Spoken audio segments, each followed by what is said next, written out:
असफलता का एक आम कारण है कि लोग अस्थायी पराजय के बाद मैदान छोड़ देते हैं। हर आदमी कभी न कभी यह गलती ज़रूर करता है। आर.यू. डॉर्बी के अंकल गोल्ड रश के दौर में स्वर्ण की खोज के अभियान में जुट गए।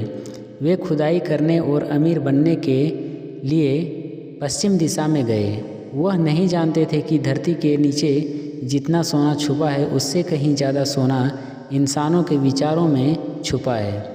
वे तो कुदाली फावड़ा लेकर ज़मीन के एक टुकड़े पर खुदाई करने में जुट गए। कई सप्ताह की मेहनत के बाद उन्हें चमकते हुए स्वर्ण की झलक दिखाई दी, परंतु उसे सोने को सतह तक लाने के लिए मशीनों की ज़रूरत थी। चुपचाप उन्होंने खदान का मुंह ढक दिया और मैरीलैंड के विलियम्सबर्ग के अपने घर में लौट आए। उन्होंने अपने रिश्तेदारों और कुछ दोस्तों को सोने की खुदाई में सफलता के बारे में बताया। उन्होंने मिलकर मशीनों को खरीदने के लिए आवश्यक धन जुटाए।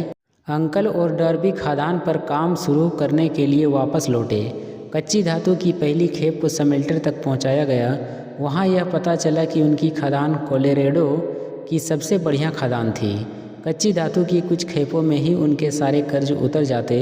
फिर भारी मुनाफा की बारी आती। खुदाई मशीनें नीचे जा रही थी। डॉर्बी और अंकल की आशाएं आसमान छू रही थी। तभी अचानक कुछ हुआ। सोने की झलक गायब हो गई। वे इंद्रधनुष के आखिरी सिरे पर आ गए थे और स्वर्ण पात्र अब वहाँ नहीं था।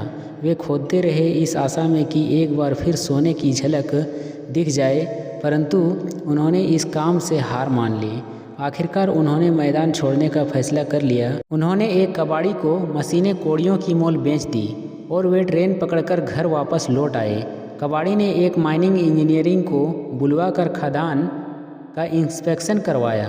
इंजीनियर ने सलाह दी कि यह प्रोजेक्ट इसलिए असफल हुआ क्योंकि इसके मालिक ये नहीं जानते थे कि बीच में फॉल्ट लाइन आती है। उसके विश्लेषण के अनुसार सोने की झलक उस स्थान से मात्र 3 फुट नीचे थी जहां डॉर्बी ने खुदाई बंद कर दी थी, और इंजीनियर का अनुमान सच साबित हुआ। कबाड़ी को खदान से लाखों करोड़ों डॉलर का सोना मिला, सिर्फ इसलिए क्योंकि वह जानता था कि हार मानने से पहले विशेषज्ञ की सलाह लेना उचित होता है, क्योंकि वह किसी खास विषय में विशेषज्ञता और जटिल समस्याओं का समाधान करने में मदद कर सकते हैं। विशेषज्ञ के पास पेशेवर अनुभव, विशेष ज्ञान और अद्वितीय विशेषज्ञता होती है। वे अपने क्षेत्र में व्यापक ज्ञान रखते हैं। वे जटिल विषयों और समस्याओं के समाधान पर अंतर्दृष्टि प्रदान कर सकते हैं।